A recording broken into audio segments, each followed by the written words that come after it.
Good morning, church. Selamat pagi gereja Tuhan. Let's get ready here. Give this to you and that. And someone's phone is ringing. All right, please turn off your phones. Tolong di silent handphonenya. And I'm going to look, I have a screen here. How do I do this? Where's the camera? Is there a camera? Yeah. Camera's there, huh?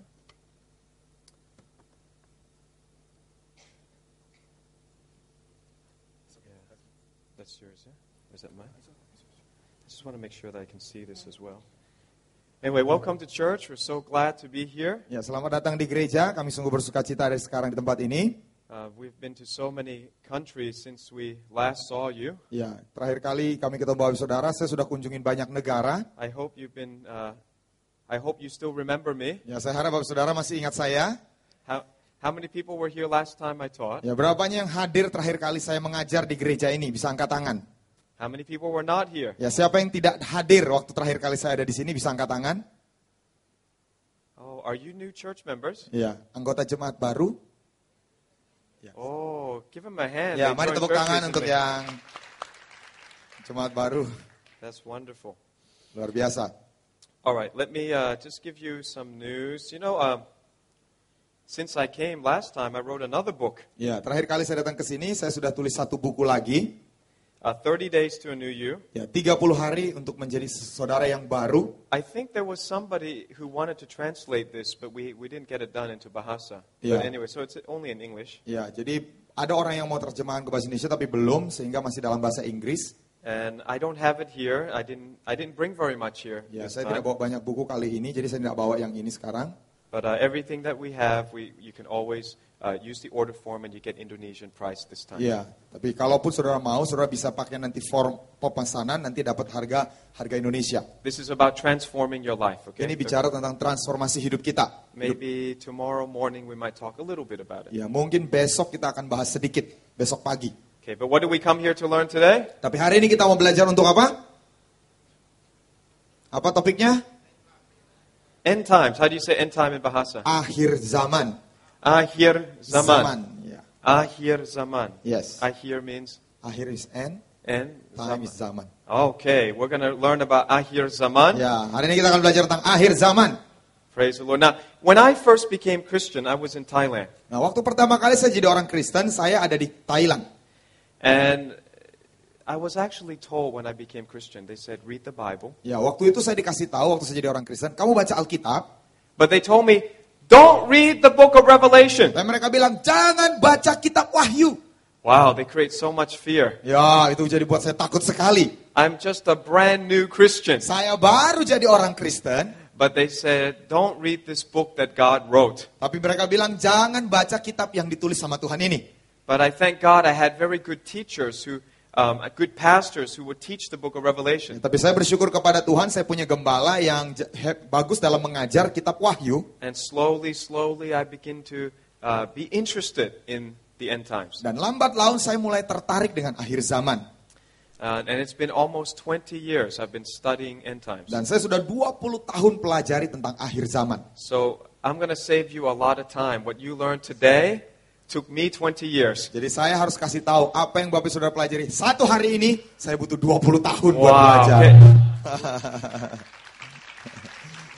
Wow. I wish people can save me time like that. Ya, Huh? saya pengen kalau ada aja orang yang bisa ngajarin saya kayak gitu ya.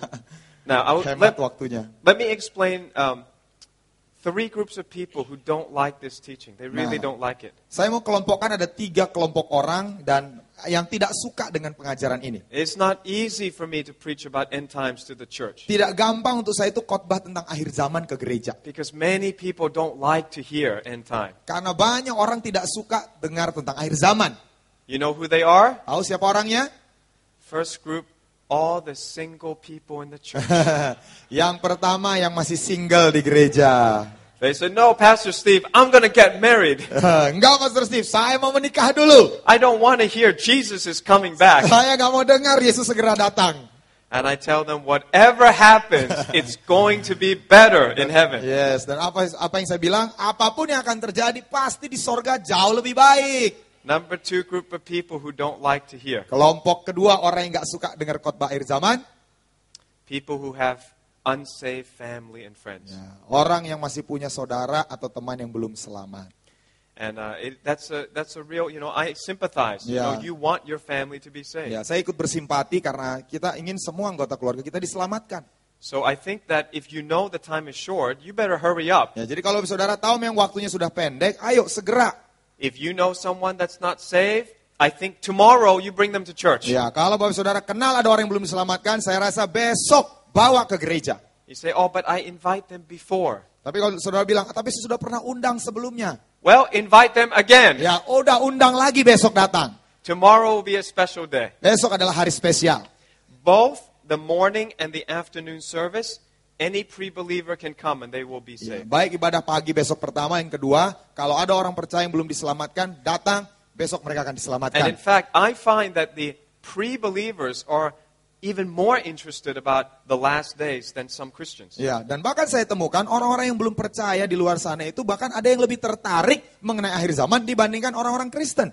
The third group of people who really don't like to hear me talk Kelompok about orang end times ketiga yang tidak suka dengar saya khotbah tentang akhir zaman adalah all the very wealthy people. orang-orang yang sangat kaya.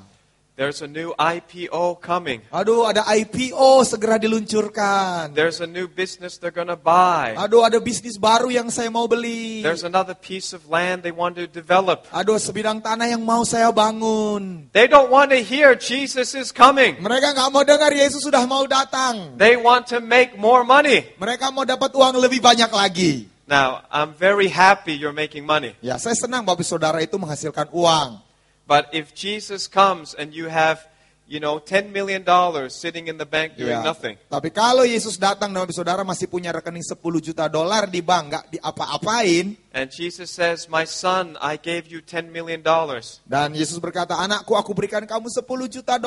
What did you do with it? Apa yang kamu buat dengan duit itu? You said, I hid it under a bank. Dan kamu katakan, aku gali bank dan aku simpan di dalamnya. My gold bars are in a vault. Sorry? My gold bars are in a vault. Ya, lempengan logam saya ada di dalam kotak pengaman, kotak penyimpanan. Here, Jesus, take your gold bars. Yesus ini terimalah lempengan emasmu. Jesus will say, I don't need gold bars. Yesus bilang, saya nggak butuh lempengan emasmu. I needed the gospel to be preached. Saya butuh Injil diberitakan. I needed ministries to be supported. Saya butuh pelayanan didukung. So it's very hard to give $10 million. Jadi sangat sulit untuk kasih $10 juta. You can just start a little bit at a time. Ya, dimulai cicil aja ngasihnya sekarang. Huh? Because Jesus is coming soon. Karena Yesus akan segera datang. So when you hear end times, don't be afraid to go and work. Ya, jadi kalau dengar seminar akhir zaman, jangan takut pergi dan tetap bekerja. Don't be afraid to go on a date. Jangan takut pacaran atau berkencan. Okay? You just still live. You still have to live like you're going to be here for another 20 years. Ya, hiduplah seperti kita akan terus ada di bumi ini selama 20 tahun ke depan. But in our hearts, we have to be ready that we can let go of anything. Tapi di hati kita harus siap bahwa kita siap lepas apapun. If Jesus comes back, we don't say, no, don't come. Kalau Yesus mau datang, kita jangan bilang, oh Yesus jangan datang. We should say, welcome, Jesus. Kita harus bilang, welcome, segera datang We are Yesus. waiting for you. Kami sudah menanti-nantikan engkau. We have been preaching the gospel. Kami sudah khotbahkan We've Injil. been praying. Kami sudah berdoa. We've been giving. Kami sudah memberi. Because we knew you would come back. Karena kami tahu engkau akan datang kembali. That's what the wise servant said. Itu yang dikatakan oleh hamba-hamba yang bijaksana. The wicked servant. Sementara hamba yang jahat He said, the Lord delays. berkata, Tuhan menunda-nunda kedatangannya. Oh, the Lord is taking a long time. Tuhan itu butuh waktu lama. So I'm going to do what I want. Jadi saya mau lakukan apa yang saya mau. But the wise servant knew the Lord would come and hold us accountable. Tapi hamba yang bijaksana tahu bahwa Tuhan akan segera datang, akan meminta pertanggungjawaban kita. Are you wise or are you foolish? Apakah kita orang bijaksana atau orang yang bodoh? Huh? Tell your neighbor, I am wise. Coba katakan kiri kanan, saya orang bijaksana. Yeah. Tell your neighbor, you should get wise too. Coba katakan kembali kepada mereka, kamu juga harus bijaksana. All right, now, why is it that end times is such a mystery? Nah, kenapa akhir zaman itu sebuah misteri? God does not make things difficult. Tuhan itu tidak mempersulit hal-hal ini. Now, one reason it is difficult is because some things were kind of time capsule. They Yeah. were time capsule. Ya, ada hal-hal yang sulit dalam akhir zaman karena memang hal-hal itu seperti di dalam kapsul waktu, tersembunyi dalam waktu. God said some things other generations did not need to understand, only the last generation should understand. Ada hal-hal yang Tuhan katakan yang tidak perlu dimengerti oleh semua generasi, hanya generasi terakhir nantilah yang perlu mengerti hal tersebut. So that's one reason now we are beginning to understand Revelation like never before. Itu sebabnya kenapa kita yang hidup sekarang bisa mengerti kitab Wahyu lebih daripada orang-orang sebelumnya. Another reason why we don't understand end times is because we've actually forgotten our roots. Ya, alasan lain kenapa kita tidak mengerti kitab Wahyu karena kita melupakan akar kita. Many of the things that I share with you will seem new to you, Ya, banyak hal yang akan saya bagikan hari ini kelihatannya baru kepada Bapak Ibu Saudara. but I tell you the truth, we're only catching up to what the ancient sages knew. Tapi sebetulnya yang sedang kita pelajari adalah apa yang orang-orang zaman dahulu sudah ketahui. So I teach on the Hebrew roots because the Hebrew scriptures give us a context for the book of Revelation. Saya mengajar dari akar Ibrani karena ayat-ayat dalam bahasa Ibrani itu memberikan kita konteks Now, mengenai hal-hal di I've perjanjian baru actually akhir zaman ini. always been teaching on Hebrew roots. You know, I told you last time that we taught our church 12 hours on the Old Testament. Ya, terakhir kali saya ke sini saya mengajarkan di gereja saya 12 jam untuk mengajar jemaat kami mengenai akar dalam budaya Ibrani. See, you just said that 12 again. That Yeah, 12. 12, I always yeah. hear that word 12. Your DVDs 12. Ah, yeah. So, I'm learning Indonesian as Ya, saya belajar I'm bahasa preaching. Indonesia.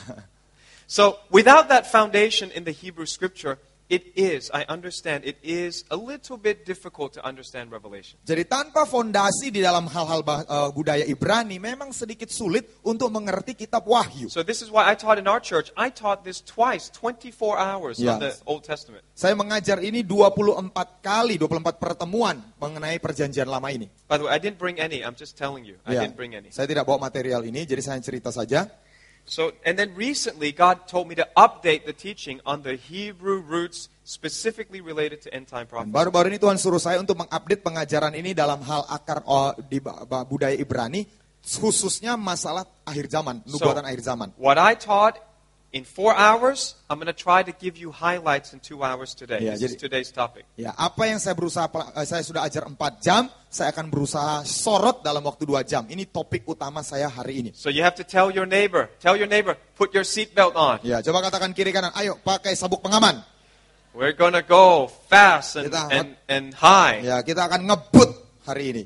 Amen. Father, we thank you so much for the joy of being your children. Bapak, kami bersyukur untuk sukacita di dalam diri anak-anakmu. May what we say, do, and translate be pleasing to you. Biarlah apa yang kami katakan, lakukan, dan terjemahkan menyenangkan Engkau. Holy Spirit, be our teacher. Roh Kudus, jadilah pengajar kami. We want your voice. Kami mau suaramu. Encourage us. Kuatkan kami. Strengthen us. Dorong kami. Help us to know you more. Tolong kami untuk mengenal Engkau lebih lagi. In Jesus' name we pray. Di dalam nama Yesus kami berdoa. Daniel chapter 12, please. Mari kita buka Daniel pasal 12. Starting at verse 4. But you, Daniel, shut up the words and seal the book until the time of the end. Many shall run to and fro, and knowledge shall increase. Ayat 4, tetapi engkau Daniel sembunyikanlah segala firman itu dan menteraikanlah kitab itu sampai pada akhir zaman. Banyak orang akan menyelidikinya dan pengetahuan akan bertambah. Many people do not believe that there is an end time. Banyak orang tidak percaya ada akhir zaman. The Bible clearly says, until the time of the end, some words will not be understood. Tapi Alkitab berkata dengan jelas sampai akhir zaman ada firman-firman yang tidak akan bisa dimengerti. What God is saying is, if we begin to understand it, that is a sign the end is near. Jadi maksud Tuhan adalah waktu kita bisa mengerti firman itu tanda bahwa akhir zaman sudah tiba. 2,500 years ago, God said through Daniel, knowledge will increase. 2500 tahun yang lalu Tuhan berkata melalui Daniel bahwa pengetahuan akan bertambah. Now, a lot of people will say, oh yes, because we live in the information age. Ya, banyak orang berkata, oh iya karena kita ini hidup di zaman informasi. Now we have so many books. Sekarang kita punya begitu banyak buku. Now we have the internet. Sekarang kita sudah punya internet. And yes, that is an increase of information. Betul, itu namanya informasi yang bertambah. But what the Hebrew scripture says is that at the time of the end, the knowledge, not just any knowledge, the knowledge, that means the knowledge of God will increase. Tapi maksud Alkitab ini adalah pengetahuan akan bertambah adalah pengetahuan akan Tuhan akan bertambah. Bukan semua pengetahuan, tapi pengetahuan akan Tuhan. So God chose us Jadi Tuhan sudah pilih kita. to be in that generation where we have more revelation about revelation than ever before. Ya, untuk berada pada sebuah generasi untuk mengetahui pewahyuan mengenai kitab Wahyu itu semakin bertambah. Today is the revelation of revelation. Jadi hari ini judulnya adalah pewahyuan atas kitab Wahyu. Today, every Indonesian can understand the book of Revelation. Hari ini semua orang Indonesia bisa mengerti kitab Wahyu. Today, you will be able to go and share about the book of Revelation. Hari ini Bapak Saudara bisa pergi dan membagikan dari kitab Wahyu. Why? Because knowledge of God has increased. Kenapa? Karena pengetahuan akan Tuhan sedang bertambah. What took me 20 years is going to take you 2 hours. Apa yang saya butuh 20 tahun pelajari, Bapak Saudara cukup 2 jam. But you have to stay awake. Tapi harus tetap bangun ya. Verse 9, and he said, go your way, Daniel, for the words are closed up and sealed till the time of the end. Ayat 9. Tetapi ia menjawab, pergilah Daniel, sebab firman ini akan tinggal tersembunyi dan termeterai sampai akhir zaman. Many shall be purified and made white and refined, but the wicked shall do wickedly, and none of the wicked shall understand, but the wise shall understand. Banyak orang akan disucikan dan dimurnikan dan diuji, tetapi orang-orang fasik akan berlaku fasik. Tidak seorang pun dari orang fasik itu akan memahaminya, tetapi orang-orang bijaksana akan memahaminya. See, the subject of end time separates the men from the boys. Jadi subjek atau topik mengenai akhir zaman ini memisahkan orang fasik dan orang bijaksana. The Bible says the wicked will not understand. Alkitab berkata orang fasik tidak akan memahaminya. So we should not say, I don't understand the book of Revelation. Jadi kita jangan sampai bilang, saya ini nggak ngerti kitab Wahyu. Because we should not be part of the wicked. Sebab kita tidak boleh jadi bagian orang fasik. The wise will understand. Orang bijaksana akan memahami. Let me give you a big picture. Saya akan berikan sebuah gambaran besar. God created the universe. Tuhan menciptakan alam semesta. He made man 6,000 years ago. Dia menciptakan manusia 6.000 tahun yang lalu. Now pause. Ya, sekarang pause. If you don't know the book of Genesis, if you don't know the Old Testament, Kalau kita tidak tahu kitab Kejadian, tidak tahu perjanjian lama, already your mind will fight. maka pikiran kita sudah mulai berpertengkar. Because your secular school says, no, the world and man was created millions and millions of years ago. Sebab sekolah sekuler kita akan mengatakan, bukan, manusia itu diciptakan jutaan tahun yang lampau. That's why we have to teach you the 4,000 years of history first. Itu sebabnya harusnya kita pelajari dulu 4.000 tahun sejarah manusia lebih dulu. There are a lot of evidence that says that the earth is young. Ya, ada begitu banyak bukti yang mengatakan bahwa bumi itu umurnya masih muda. Do you know that every ancient civilization cannot trace their history back any further than 5,000 years ago? Tahukah Bapak Saudara, semua budaya kuno di dunia ini tidak bisa men-trace sejarah mereka lewat dari 5.000 tahun sebelum Masehi. The Chinese civilization is 5,000 years old. Peradaban China itu 5.000 tahun usianya. Indian civilization 5,000 years old. Peradaban India 5.000 tahun usianya. Egyptian civilization 5,000 years old. Peradaban Mesir usianya juga 5.000 tahun. Greek civilization 5,000 years old. Peradaban Yunani 5.000 tahun.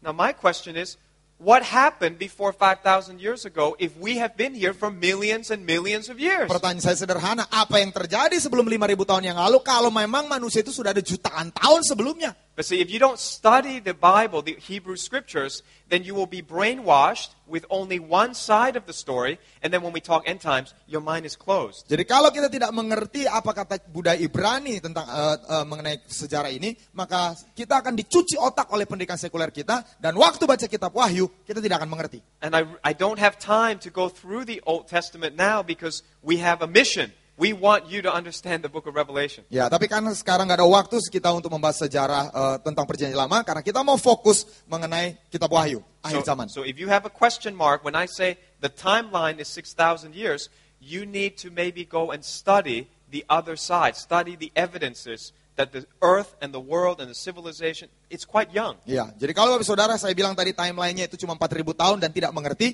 mungkin kita harus pelajari sendiri bahwa banyak bukti bahwa bumi ini, peradaban ini ternyata umurnya muda. God made the first man, Adam, about 6,000 years ago. Jadi Tuhan menciptakan manusia pertama Adam kurang lebih 6.000 tahun yang lalu. And the history of the world goes in stages or ages. Jadi sejarah dunia itu berlangsung di dalam zaman dan era. So in the picture there, you can see in orange, that's the Old Testament. Jadi dalam gambar itu yang warna oranye, jingga itu 4.000 tahun adalah perjanjian lama. The cross represents the pivot point of all history, the coming of Jesus. Salib itu melambangkan pusat dari seluruh sejarah, yaitu kedatangan Kristus. And then after that is 2,000 years of the New Dan Testament. sesudah itu adalah 2.000 tahun perjanjian baru. What we are waiting for now is the 7-year period of suffering called the tribulation. Dan apa yang kita nantikan sekarang adalah periode 7 tahun yang kita sebut penderitaan atau aniaya. In the middle of the tribulation is that black mark. You see that? Ya, di bagian tengahnya itu ada tanda hitam, bagian 7 tahun itu. That's called the mid-trib. That's abbreviation for middle of the tribulation. Itu adalah singkatan dari di tengah-tengah zaman penderitaan. It's very important to know the middle of the tribulation. Sangat penting untuk tahu di mana tengahnya penderitaan itu. If we know the middle, we know 3.5 years this way, 3.5 years that way. Kalau kita tahu mana tengahnya, kita akan tahu 3,5 tahun yang ke depan sama 3,5 tahun yang ke belakang. Because the tribulation is 7 years. Karena penderitaan itu adalah 7 tahun. After the end of the tribulation, Jesus returns. Dan sudah akhir 7 tahun penderitaan, Yesus datang kembali. Jesus will usher an age of peace Yesus akan membawa masa damai for only 1,000 years. hanya selama 1.000 tahun. Actually, 1,000 years is very short. Sebetulnya 1.000 tahun itu sangat singkat. In one of my message on the millennium, I asked the question, Waktu salah satu khotbah saya mengenai milenium, saya bertanya satu pertanyaan. why is it so short? Kenapa 1.000 tahun itu singkat? It is shorter than the church age. Itu lebih singkat daripada zaman gereja. We've been around for 2,000 years. Kita sudah ada selama 2.000 tahun. It's shorter than the Old Testament age, which is 4,000 Dan years. juga lebih singkat dari zaman perjanjian lama yang ada malah 4.000 tahun. So very interesting, the millennium. Jadi sangat menarik zaman 1.000 tahun, kerajaan 1.000 tahun. When the millennium ends, Dan ketika zaman 1.000 tahun berakhir, there will be a great white throne judgment. akan ada penghakiman takhta putih. All the wicked will be resurrected. Semua orang fasik kan, They will leave hell and they will be thrown in the lake of fire. mereka akan tinggalkan alam maut, ya neraka, mereka akan dilempar ke lautan api yang menyala-nyala. Hell is not the final place. Jadi hell is translated same ya. What is hell? Lake of fire and hell, two Ya, different places. ya, jadi neraka dan lautan api itu dua hal yang berbeda. Neraka itu bukan tempat kebinasan selama-lamanya. Many Christians don't know. They're two different places. Ya, banyak orang Kristen tidak tahu itu dua tempat yang berbeda. Tomorrow morning, come back, I will explain the two places. Besok pagi datanglah kembali, saya akan Okay. jelaskan dua tempat itu. Okay, so you've got the overview, yes? Jadi ini sekarang adalah gambaran menyeluruhnya. Amin. Okay, we're going to now narrow down. We're going to come into this picture and look more closely. Ya, sekarang kita akan persempit dan melihat yang gambar ini lebih dekat. We're going to focus on this middle part. Kita akan fokus ke bagian yang di tengah. Here it is. Yang ini. This is the book of Revelation. Inilah kitab Wahyu. The book of Revelation is a timeline. Kitab Wahyu itu sebuah timeline, sebuah garis waktu. It has 22 chapters, Punya 22 pasal and these chapters are basically chronological. dan sebetulnya pasal demi pasal ini sifatnya kronologis, urutan. Now, some biblical teachers make it more complicated than that. Ada beberapa pengajar Alkitab yang membuatnya lebih rumit And the Bible has many layers of meaning. dan Alkitab itu punya banyak lapisan-lapisan makna. But I teach all Bible students, always start with the simplest, most literal interpretation. Tapi saya selalu ajar ke semua siswa Alkitab, selalu mulai dengan interpretasi yang paling sederhana, yaitu yang harafiah, hurufiah. So most people agree the first 3 chapters is about the church age. Jadi banyak orang sepakat bahwa 3 pasal pertama itu bicara tentang zaman gereja. After that, people are taught it's the tribulation. Dan sesudah itu orang diajar adalah pasal-pasal mengenai aniaya. This is what every Bible school I know teaches. Dan ini yang saya tahu semua pengajar Alkitab yang saya kenal, ini yang mereka ajarkan. This is what every end time book I've read teaches. Ini semua buku yang diajarkan oleh buku-buku akhir zaman yang saya baca. But I now believe it's time to update. Ya, tapi saya percaya ini sekarang waktunya untuk mengupdate. Okay? We have to make a small update Kita harus membuat sebuah update kecil, because we have more information now. karena sekarang kita memiliki informasi tambahan baru. And sometimes just a small change can make a big difference. Kadang-kadang perubahan yang kecil itu bisa membuat sebuah perbedaan yang besar. Is that right? Betul? Yeah, sometimes you just take out a little splinter and oh, you feel so much Ya, better. kadang-kadang ada satu duri kita cabut dari tangan kita, perasaan langsung jauh lebih enak. Yeah, sometimes girls they just add a little bit of, what is that? Mascara? Maskara ya. Oh, just a little bit, but oh, they're so pretty afterwards. Ya. Ada ibu-ibu atau gadis yang tambah dikit aja maskara langsung jauh merasa lebih So I cantik. want to make a little mascara change Yeah. on this timeline. Jadi saya mau buat sedikit perubahan maskara dalam hal akhir zaman ini. Now you see the arrows. The arrow, one is up, one is down. Kita lihat ada anak panah yang satu mengarah ke atas, satu mengarah ke bawah. The arrow up is the rapture. Ya, yang ke atas itu adalah pengangkatan. We will be caught up alive to meet Jesus in the air. Kita akan diangkat dalam keadaan hidup untuk bertemu dengan Yesus di Very awang-awang. amazing. Very Luar biasa, amazing. luar biasa. Only Christians believe this. Hanya orang Kristen yang percaya ini. If there is no God, this belief would be so ridiculous. Kalau memang Tuhan itu tidak ada, maka kepercayaan ini akan aneh, akan bodoh. Imagine, especially before they had rockets, Ya, bayangkan apalagi kalau belum ada roket, before we had airplanes, sebelum ada pesawat, before we had space shuttles. sebelum ada pesawat ruang angkasa. This was the first launch. Ini adalah peluncuran pertama.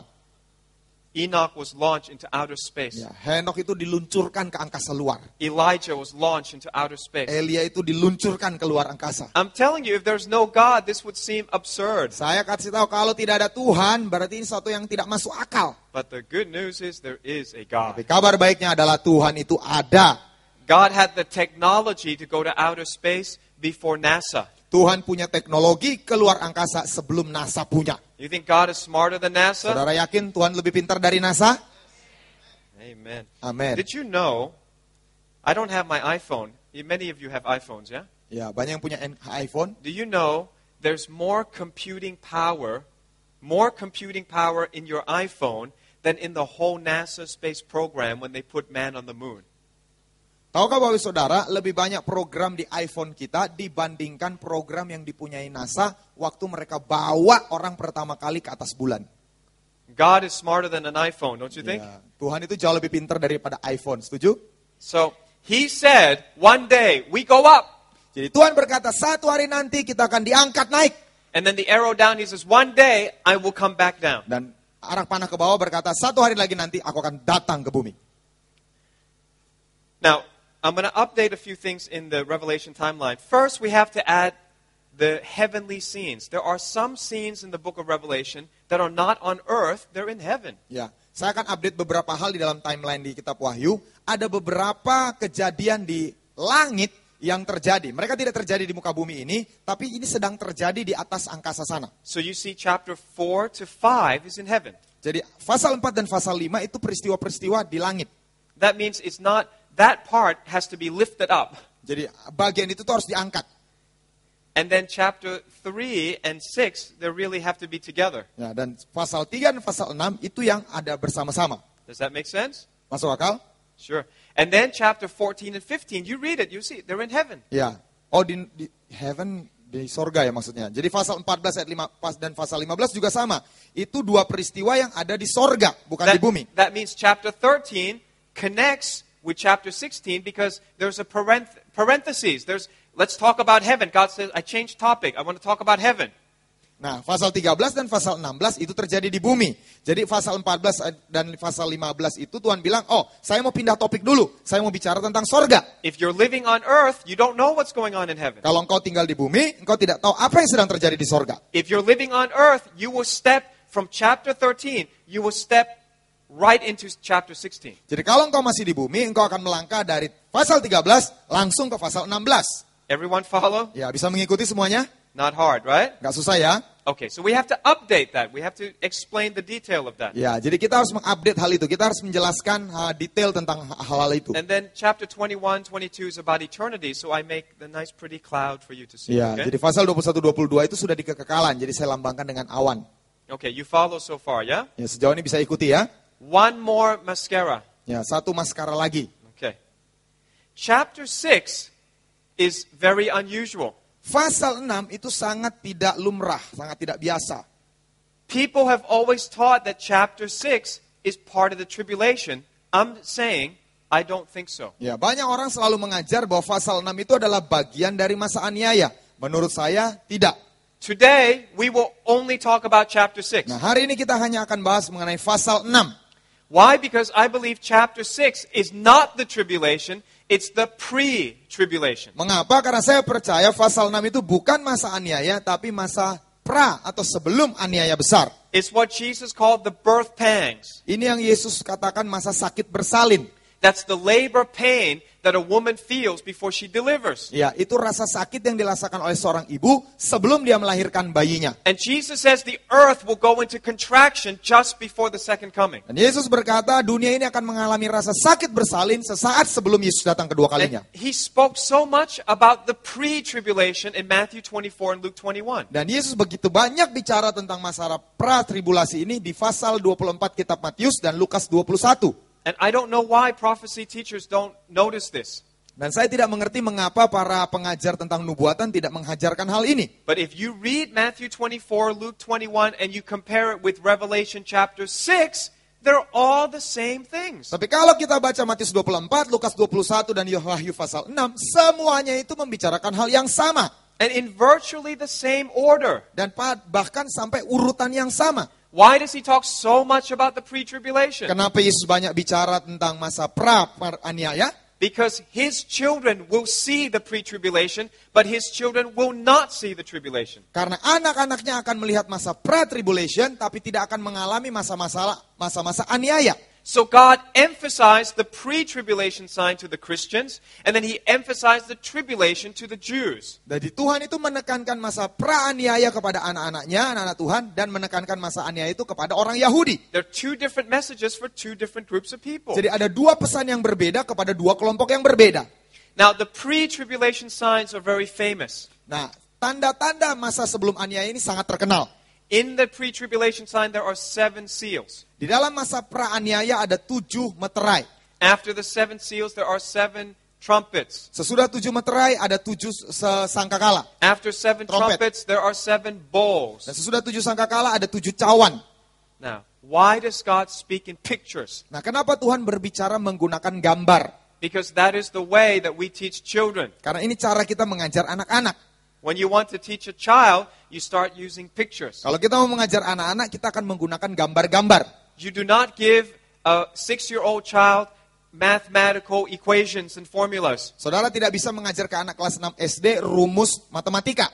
If you start drawing timelines the way Pastor Steve does, a 6-year-old does not understand. Kalau kita mulai tulis garis waktu di hadapan anak-anak kelas 6, anak SD umur 6 tahun, mereka tidak akan mengerti. Actually, God could have given a timeline. He doesn't have to write the Bible. He could have said, you know what, Daniel, draw a picture. Ya, Tuhan bisa saja mengajarkan kita lewat pakai timeline. Daniel, udah gambar aja satu garis. And there are going to be 21 global events. Lalu kemudian ada 21 peristiwa global yang akan terjadi. There's going to be economic recession. Akan ada resesi ekonomi. There's going to be ecological disaster. Akan ada bencana alam, ekologis. Most people say, oh, too much for my head. Ya, banyak orang akan berkata, aduh terlalu banyak untuk pikiran saya. I cannot remember 21 events. Saya nggak bisa membayangkan 21 event. So God says, I'll make it easy for you. Jadi Tuhan bilang, saya akan buat gampang. Can you remember 7 seals get broken? Bisa ingat nggak kalau ada 7 meterai dibuka?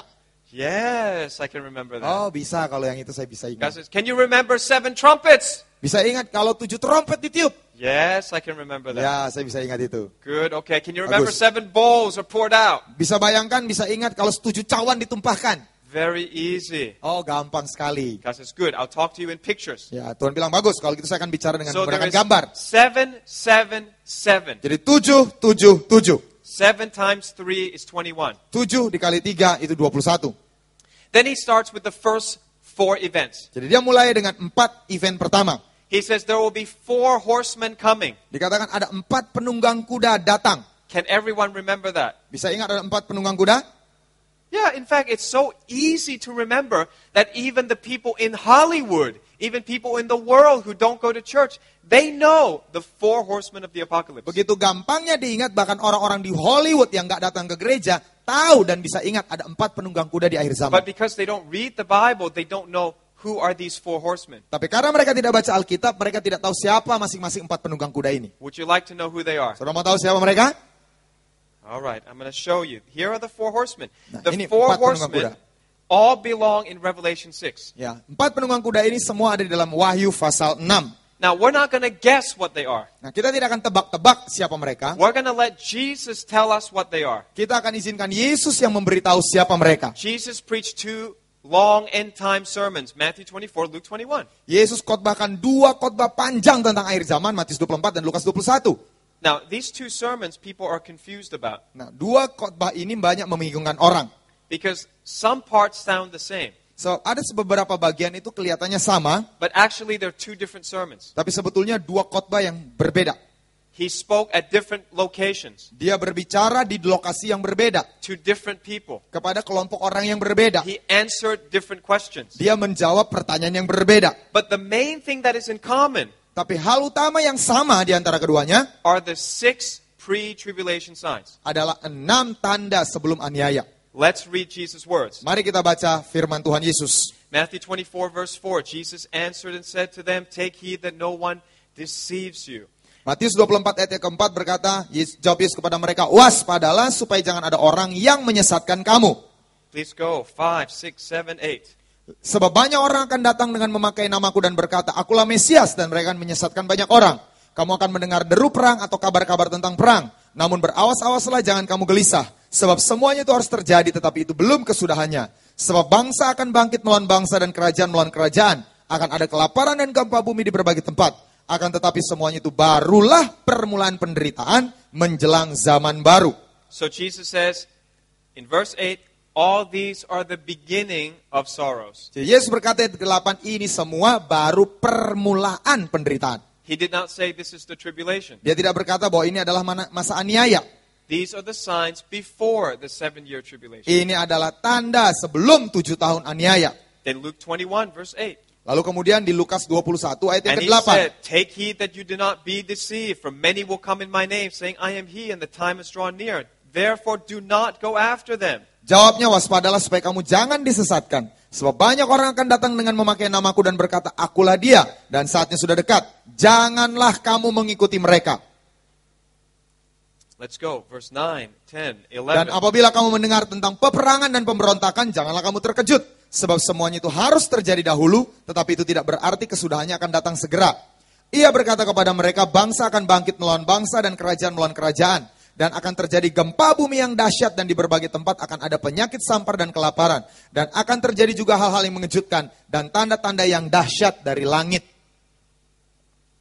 Alright, so there are 6 things there. Let me list them for you. Ya, jadi ada 6 hal di situ, saya akan bacakan. Jesus wants the church to watch 6 pre-tribulation events. Jadi Yesus ingin kita mengamati 6 tanda masa sebelum aniaya besar. He gives them in order, Yesus berikan itu dalam urutan, and he gives it to us 3 times. dan Yesus sebutkan itu 3 kali.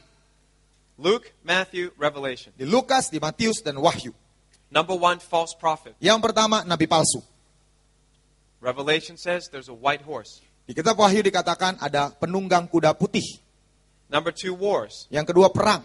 Revelation says there's a red horse. Kitab Wahyu berkata kuda merah. Number 3, famine. Revelation says black horse. Yang ketiga itu kelaparan, yang disebut kitab Wahyu kuda hitam.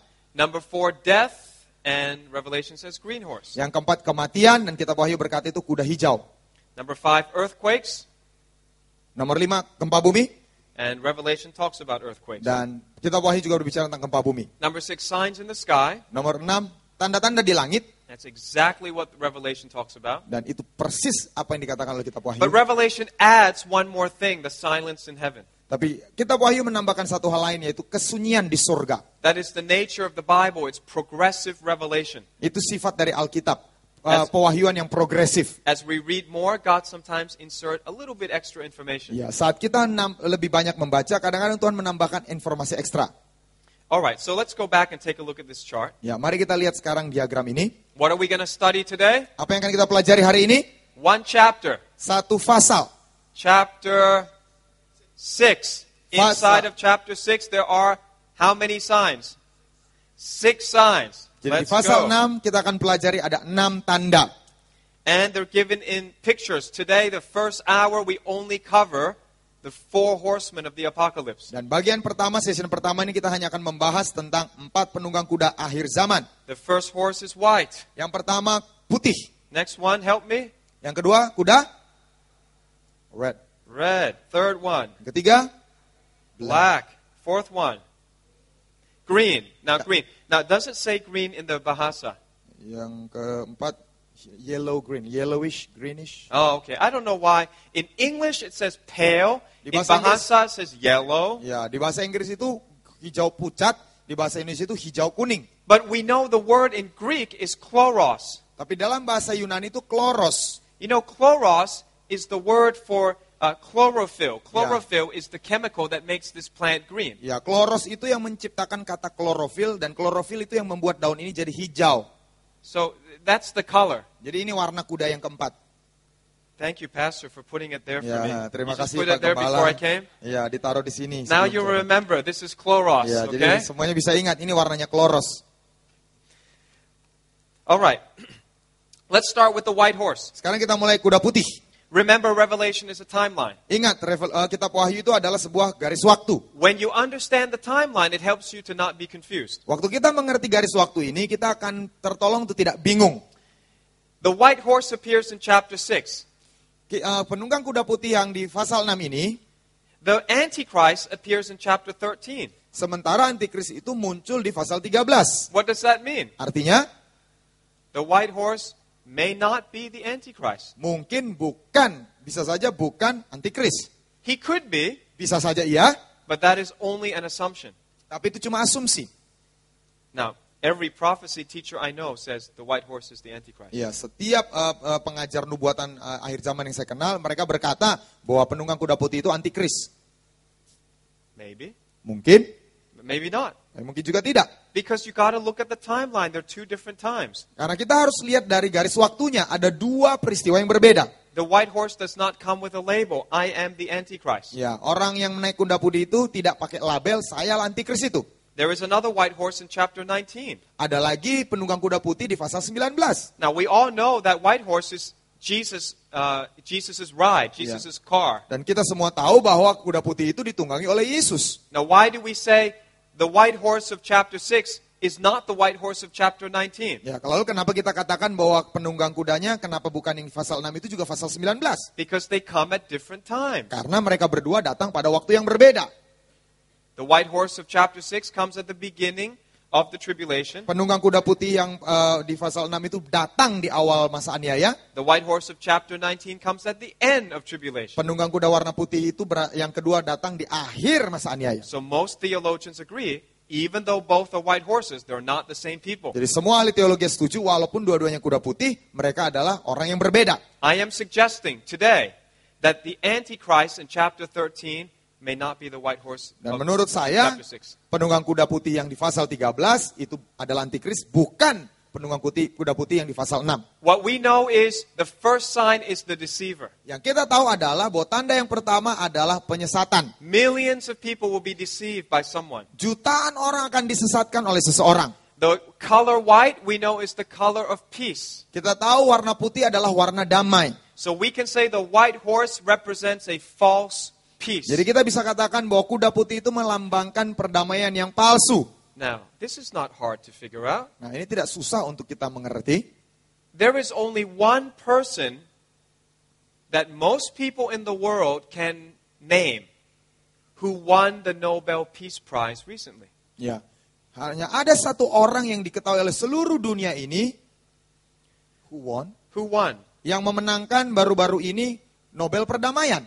Who won the Nobel Peace Prize in 2009? Siapa yang memenangkan hadiah Nobel perdamaian tahun 2009? Who promised to close Guantanamo Bay in Cuba and didn't do it?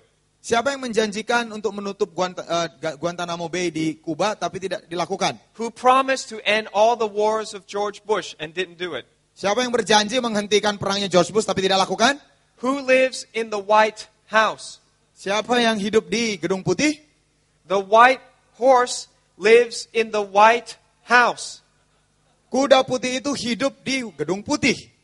And he is called by the world the second coming. Dan dia dikatakan oleh seluruh dunia kedatangannya yang kedua.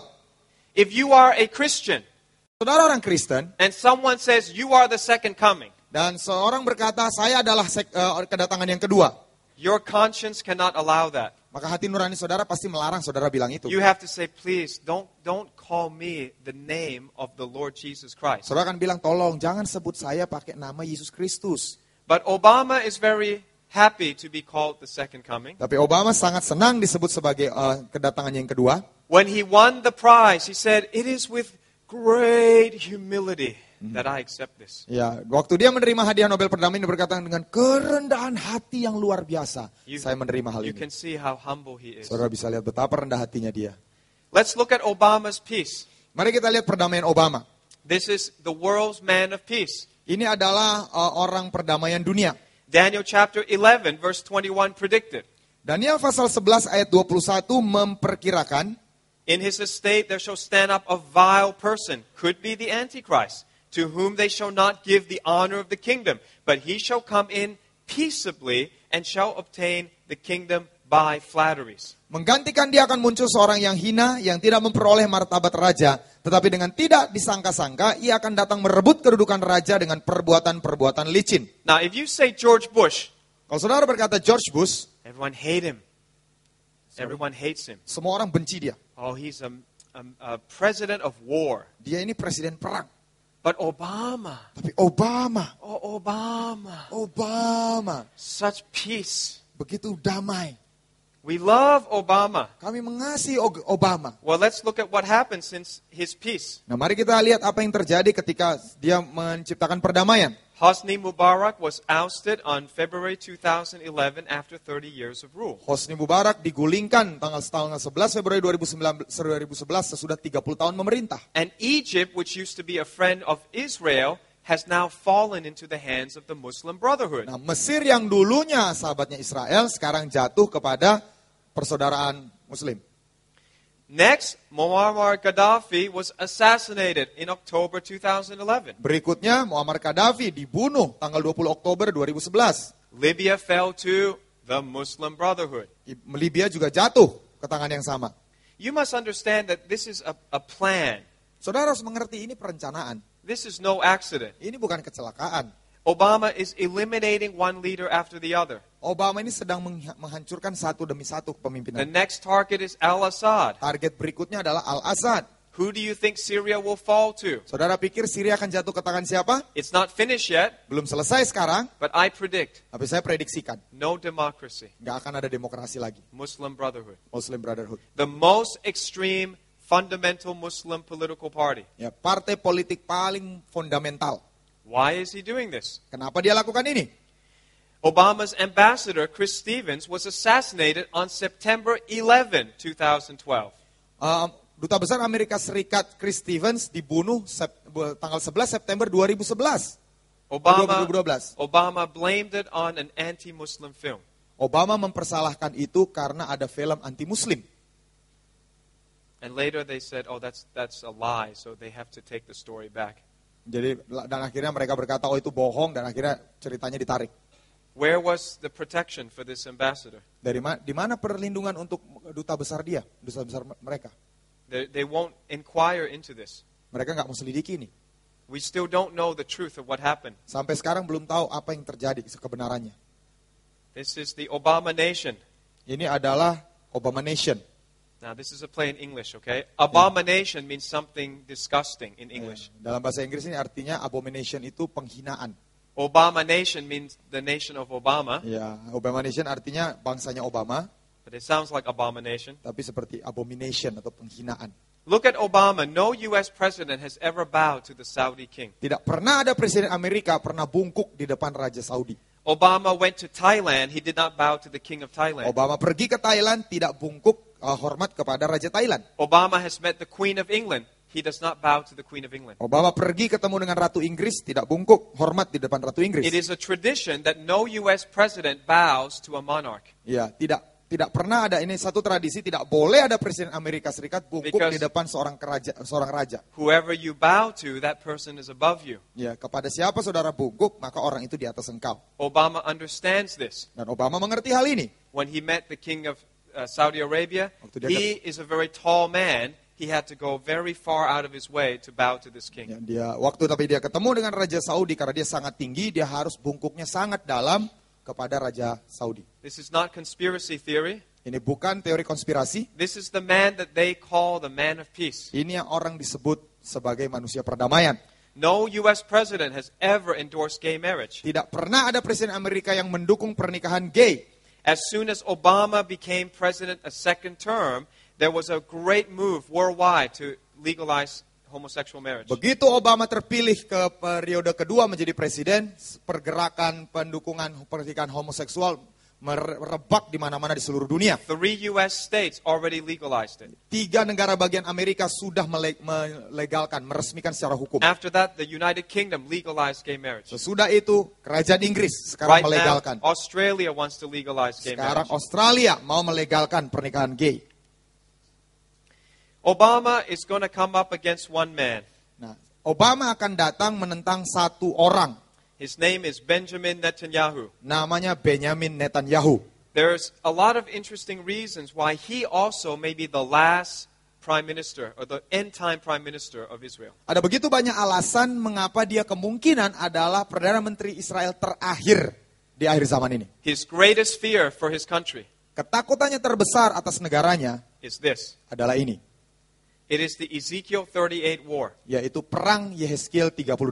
We have not used the atom bomb since World War II. Kita belum pernah pakai lagi bom atom sejak Perang Dunia II. Right now, North Korea wants to use the atom bomb. Sekarang orang Korea Utara sudah mau pakai bom atom.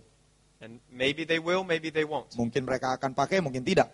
What we know for sure is the atomic bomb or nuclear weapon will be used in Ezekiel 38. Tapi apa yang kita tahu, pasti bom atom itu dipakai di Perang Yehezkiel 38. And this is why Benjamin Netanyahu is trying to stop Iran Itu from sebab- acquiring nuclear weapons. Itu sebabnya kenapa Benjamin Netanyahu keras ngotot untuk menghentikan Iran membangun fasilitas nuklirnya. I really don't think you have to be a prophecy expert to know we are living in the end times. Ya, saya rasa saudara tidak perlu jadi nabi akhir zaman untuk tahu kita ini hidup di akhir zaman. Everything is ready. Semuanya sudah siap. Are you ready? Saudara siap belum?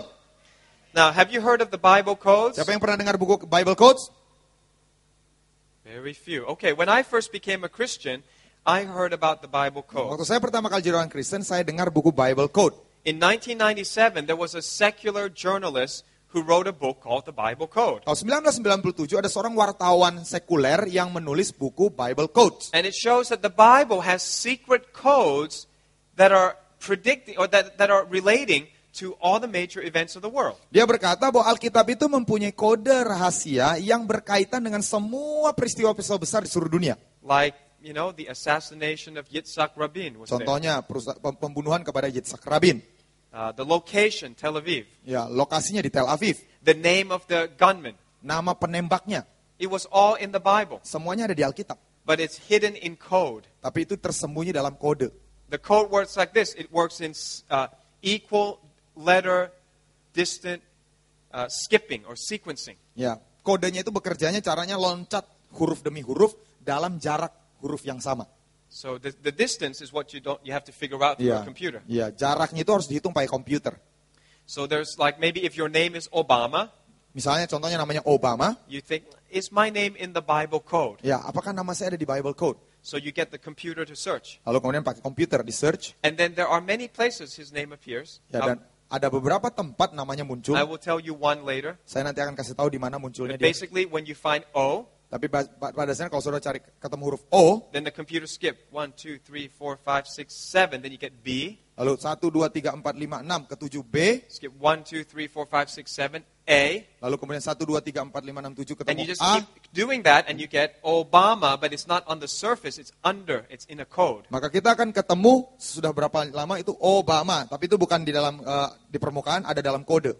Now, when I read this book when I was a young Christian, I remember Michael Drosnin said there's a code about Benjamin Netanyahu. Saya ingat waktu saya baca buku ini waktu pertama kali saya masih jadi Kristen yang masih baru bertobat, saya ingat dia tulis ada membahas Benjamin Netanyahu. And the code said that he will be assassinated. Dikatakan bahwa kode ini berkata bahwa dia akan coba dibunuh.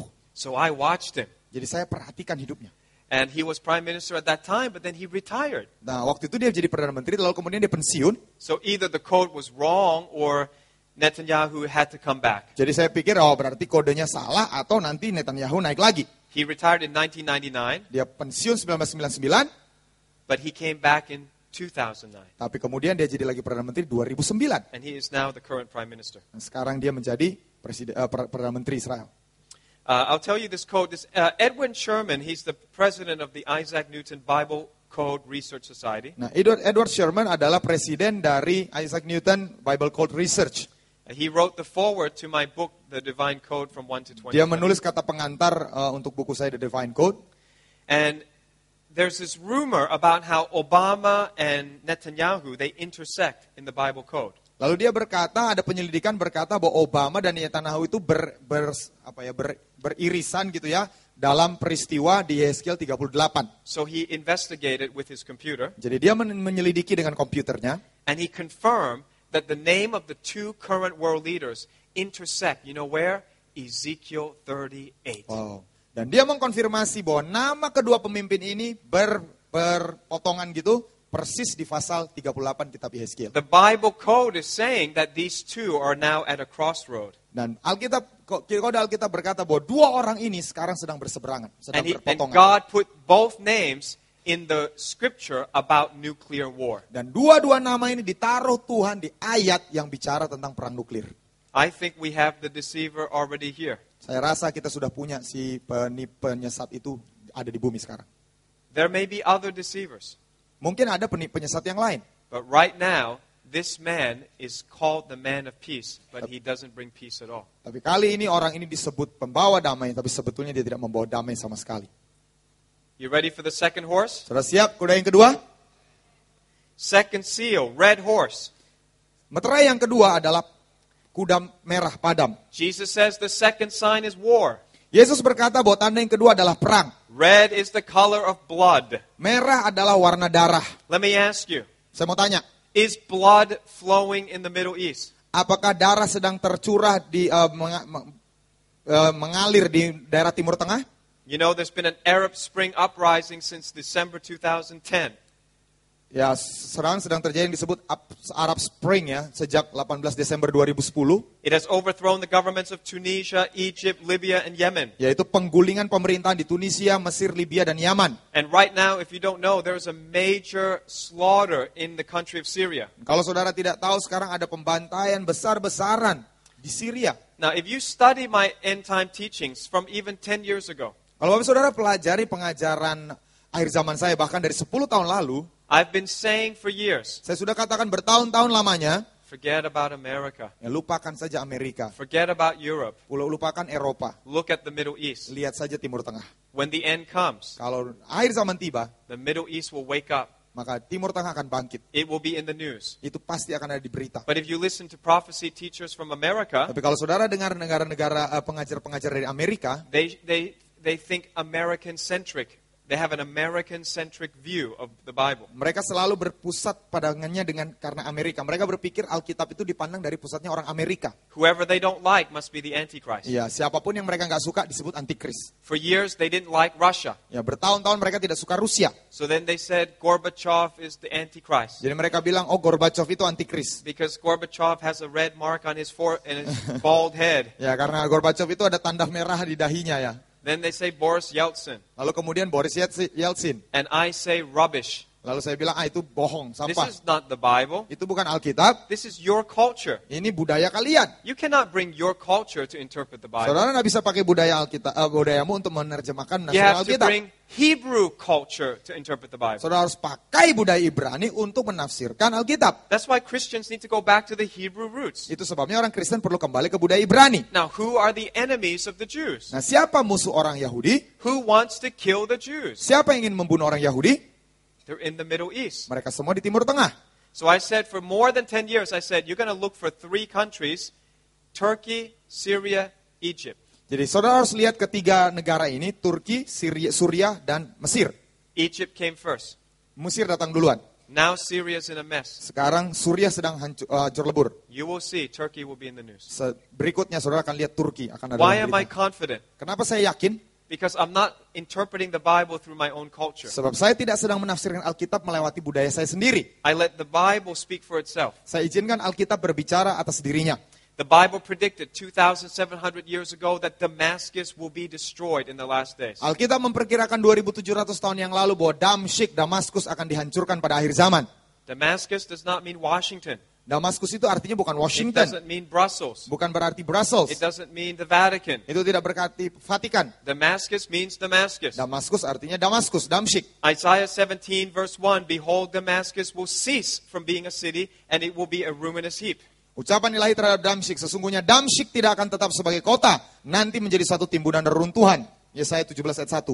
Now you say, well, what's the big deal? Nah, apa maksudnya ini? Apa pentingnya? There are many cities that get destroyed in wars, Ada begitu banyak kota yang dihancurkan, terus pentingnya apa? but Damascus is special. Tapi Damsyik itu spesial. It is the longest continuously inhabited city on earth. Wow. Itu adalah kota yang paling lama didiami di muka bumi ini. You can say it's the oldest city. Saudara on bisa earth. katakan itu kota tertua di bumi.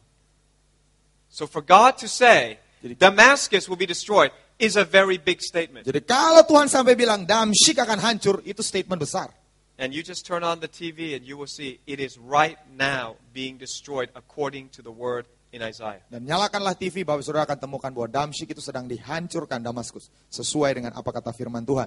President Bashar al-Assad is murdering his own citizens. Presiden Bashar al-Assad sedang membunuh penduduknya sendiri. The UN estimates that 60,000 people have been killed since March 2011. PBB memperkirakan 60.000 orang sudah dibunuh sejak 15 Maret 2011. Please understand, there's no war.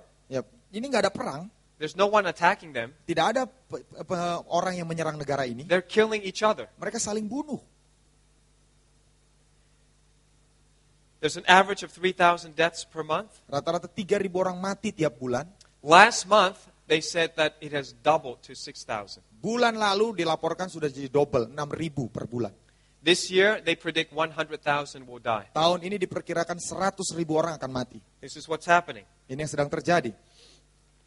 The government is dropping carpet bombing Pemerintah itu sedang menurunkan karpet bom on villages. di atas kampung-kampung, desa-desa. That's a bomb that when they drop it, it becomes like 100 other bombs. Jadi ini satu bom yang seperti karpet begitu jatuh jadi ratusan bom. These are not military targets. Ini bukan target militer. They're just houses like you and I live in. Ini rumah-rumah yang tempat kita tinggal. An observer said this is unacceptably dangerous use of weapons. Ya, seorang pengamat Prancis berkata ini senjata berbahaya yang tidak bisa diterima. You know, the Bible says twice Jesus wept. Alkitab berkata Yesus itu menangis 2 kali. Once for Lazarus Satu untuk Lazarus, and once for Jerusalem. satu untuk Yerusalem. And he cried for Jerusalem because he knew what was going to come. Dia menangis atas Yerusalem karena dia tahu apa yang akan terjadi. They're going to be destroyed because they refuse to humble themselves. Mereka akan dihancurkan karena mereka menolak untuk merendahkan hati. And since last year, I don't know why, I cry all the time. Ya, sejak tahun lalu saya juga nggak mengerti kenapa saya banyak menangis. I look at pictures of babies in Syria dead and I just cry. Saya lihat gambar bayi-bayi yang mati di Syria, saya hanya menangis. I turn on the TV and see the survivors of the Japanese tsunami and I just start crying. Ya, saya baca, saya nyalakan TV, saya lihat orang-orang yang lolos dari tsunami Jepang, saya menangis. I don't cry very much, Saya ini nggak gampang nangis. but everything I see, I'm just crying at right now. Ya, tapi sekarang setiap kali saya melihat sesuatu, saya gampang menangis. I think maybe because in my spirit I know what's coming. Ya, karena saya rasa di dalam roh saya tahu apa yang akan segera terjadi. And I wish they would repent. Dan saya berharap Tuhan mereka sudah bertobat. I wish they would come to a church service like this. Ya, saya harap mereka bisa datang ke gereja seperti ini. Or at least maybe find us on YouTube and watch a video like this. Ya, paling tidak cari kita di YouTube dan bisa menemukan video seperti apa yang kita There's so ajarkan. many people are ignoring God, Ada begitu banyak orang tidak peduli Tuhan, living for themselves. hidup hanya untuk dirinya sendiri. And these people, you know, the picture that I'm showing you, like that's someone's kitchen. Someone's kitchen. Yeah, this is someone's kitchen. Oh ya, gambar ini dapur rumah. That means you're just cooking one day, Artinya lagi masak sesuatu hari, a car stops in front of your ada house, satu mobil berhenti di depan rumahmu, a bunch of men you don't know get out, ada pria-pria yang tidak engkau kenal keluar dari mobil itu, and they start beheading you. dan mulai dipenggal kepala orang And dalam. you can see the fight, huh? They see the blood being dragged out. People were fighting not to be killed. Ya, saudara bisa lihat ada perlawanan. Orang-orang itu ngelawan dulu karena dia diseret pakai ada bekas darahnya, mereka melawan. Nobody understands why they're doing it. Dan mereka nggak mengerti kenapa orang-orang ini lakukan itu. Why come to my house? Kenapa datang ke rumah saya? Why kill my children? Kenapa bunuh anak-anak saya? The world is, you know, if you live in Syria, you are in tribulation. Kalau saudara hidup di Suriah, saudara sedang hidup dalam masa aniaya. You know, people argue about, are we in tribulation? Ada banyak orang berargumentasi, apakah kita hidup dalam masa aniaya? I don't think the world is in tribulation yet. Saya rasa dunia memang belum masuk dalam masa aniaya. It will actually get worse than this. Akan makin buruk dari ini. But if you live in Syria, it is just tribulation for you Tapi now. kalau hidup di Suriah, sekarang itu sudah zaman masa aniaya. Where's the man of peace? Mana orang perdamaian? Where's their hero, Obama? Mana pahlawan mereka Obama? Where's the United Nations? Mana PBB? Very strange, isn't it? Sangat aneh bukan? The red horse is running. Penunggang kuda merah sedang berlari. Third seal represents the black horse. Yang ketiga, meterai itu melambangkan kuda hitam. If you don't know what black is, the Bible says in Revelation 6, the price of food will go up. Kalau kita tidak tahu apa arti hitam, Alkitab berkata dalam kitab Wahyu, harga-harga itu naik. Black represents economic recession, Hitam itu melambangkan resesi ekonomi, hyperinflation. hiperinflasi. Why is this happening? Kenapa ini terjadi? Because Obama is printing money. Karena Obama mencetak uang. He has printed more money under his presidency than all presidents before him combined, from George Washington to George W. Bush. Dia sudah mencetak uang dalam masa pemerintahannya lebih banyak dari uang semua presiden Amerika digabung, mulai dari George Washington sampai George W. Bush. America has almost $17 trillion of debt. Sekarang Amerika sudah berutang hampir 17 triliun dolar. Every month they're teetering on the fiscal cliff. Setiap bulan mereka itu berjalan di tebing keuangan, hampir terpeleset jatuh di So jurang every month keuangan. they have this political charade, political circus. What are we going to do about the debt? Ya, jadi banyak orang itu bertanya-tanya secara politikal, apa yang akan kita lakukan dengan hutang kita? So they lift the debt limit. Jadi mereka main-main naikkan lagi batas hutangnya, They print more money. cetak uang lebih banyak lagi. Well, everybody who studies economics knows what's going to happen. Semua orang yang belajar ekonomi tahu apa yang akan terjadi. That economy is going to burst. Ya, ekonomi pasti meledak, hancur. What happens when you can't pay all of your creditors? Bagaimana saudara kalau nggak bisa bayar semua kreditor kita? The party stops. Maka selesai pestanya. The world's greatest superpower goes back to the Stone Age. Ya, maka negara superpower nomor 1 dunia kembali ke zaman batu lagi. Then, if North Korea wants to launch Maka kalau- nuclear weapon to South Korea, America can't do anything. Kalau Korea Utara mau meluncurkan senjata nuklir Korea Selatan, Amerika nggak bisa apa-apa lagi. Iran wants to launch nuclear weapon to Israel, America can't do anything. Iran mau luncurkan bom nuklir ke Israel, Amerika nggak akan bisa apa-apa lagi. So it seems that Obama is intentionally destroying his own country from the inside. Jadi dengan jelas kelihatan bahwa Obama memang ingin menghancurkan negaranya sendiri dari dalam. You know, if you're the leader of your family Bayangkan kalau Bapak Saudara ini kepala keluargamu and you go to the casino every day, dan pergi ke kasino setiap hari. and when you blow all of your family's bank accounts, Dan kemudian habiskan semua rekening keluarga. you borrow from everyone you know to go back to the casino. Lalu pinjam dari uang dari semua orang yang kau kenal untuk pergi main lagi di kasino. You're destroying your family. Saudara sedang menghancurkan keluargamu. Everybody knows it. Semua orang tahu itu. But Obama, what a man of peace he is. Tapi Obama, orang yang membawa perdamaian. Revelation 6 verse 5 says, So I looked and behold a black horse, and he who sat on it had a pair of scales in his hand. And I heard the voice in the midst of the 4 living creatures say, A quart of wheat for a denarius, and 3 quarts of barley for a denarius, and do not harm the oil and the wine. That's a hyperinflation of food price. Ya, ini adalah hiperinflasi dengan mengenai harga makanan. Wahyu 6 ayat 6. Dan aku mendengar seperti ada suara di tengah-tengah keempat makhluk itu berkata, secupak gandum sedinar dan 3 cupak jelai sedinar. Imagine you have to work all day just to buy a loaf of bread. Bayangkan sekarang kita kerja sepanjang hari, dapat uang cuma buat dapat 1 roti. Now, is the price of food going up in Indonesia? Ya, harga makanan naik nggak sekarang di Indonesia? Yeah, it's the first stage. It's preparation. Ya, ini baru langkah pertama. But if we believe in God, we will not go hungry. Amin. Tapi kalau kita percaya Tuhan, kita tidak akan kelaparan.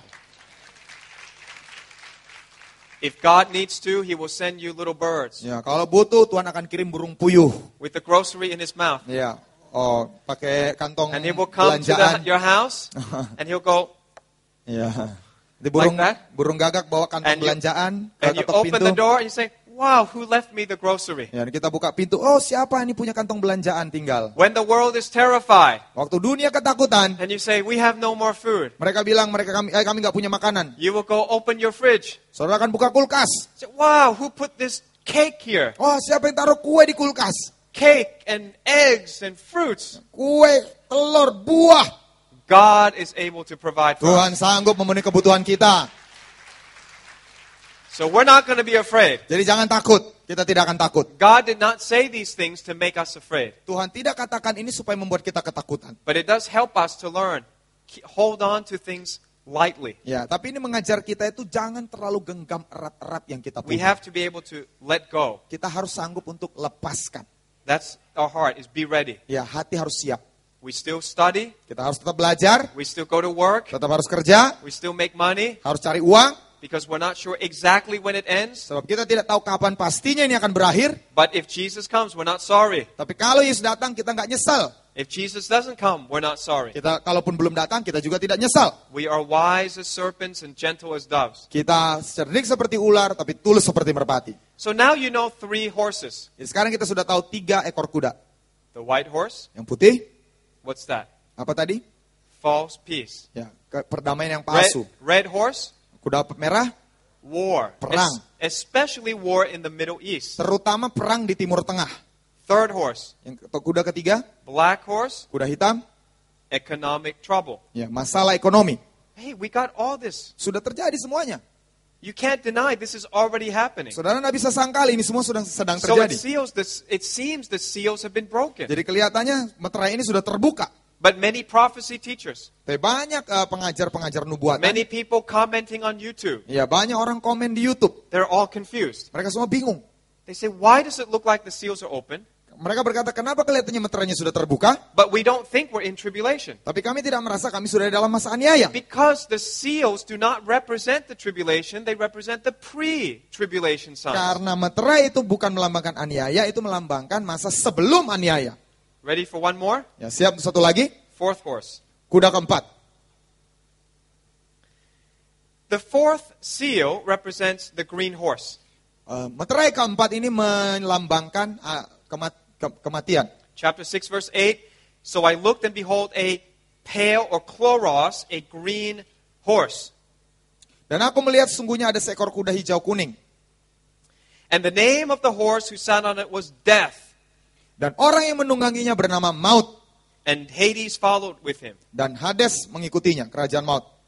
And power was given to them over a fourth of the earth to kill with the sword, with hunger, and with death, and by the beasts of the earth. Dan kepada mereka diberikan kuasa atas 1/4 dari bumi untuk membunuh dengan pedang, dan dengan kelaparan dan sampar, dan dengan binatang-binatang buas yang di bumi.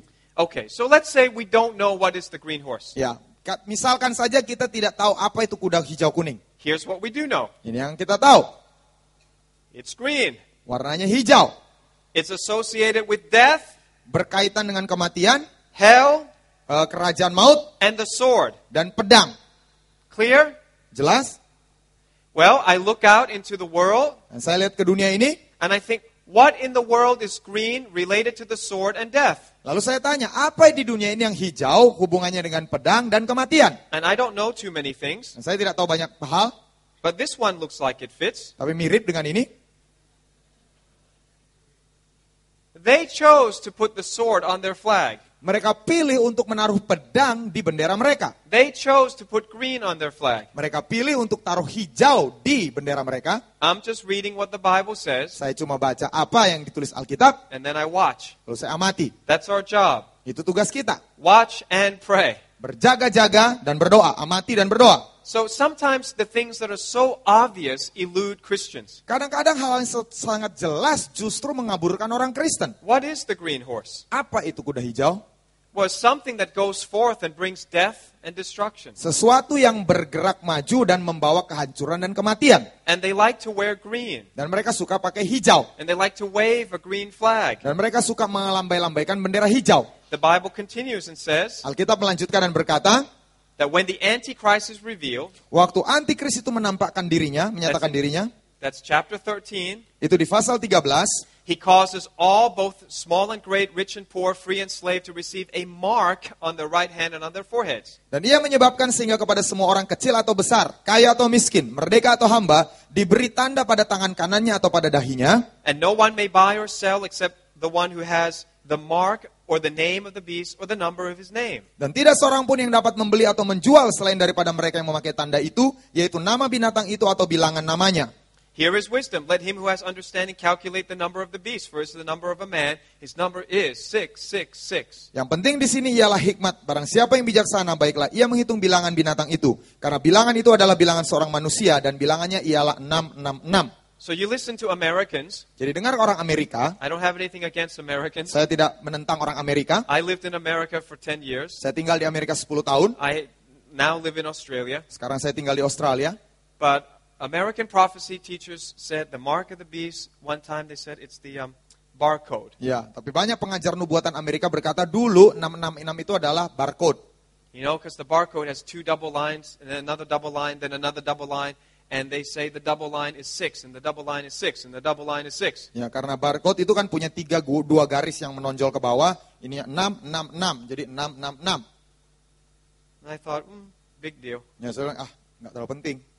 Because I don't see why that would affect my salvation. Ya, sebab saya tidak lihat apa itu akan hal itu mempengaruhi keselamatan saya. This mark, God says, don't take it. If you take it, you will not be saved. Ya, Alkitab berkata, Tuhan berkata, jangan pakai tanda itu. Kalau kamu pakai tanda itu, kamu bisa hilang keselamatan.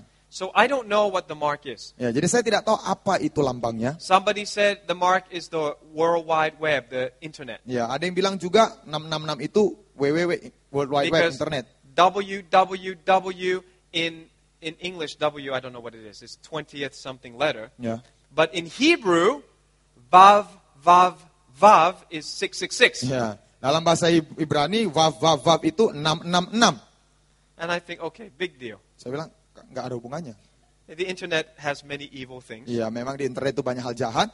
But I don't think if I log onto the internet, that affects my faith in Jesus Ya, Christ. tapi saya kan nggak waktu saya log on ke internet, lalu kemudian iman saya dalam Yesus terpengaruh.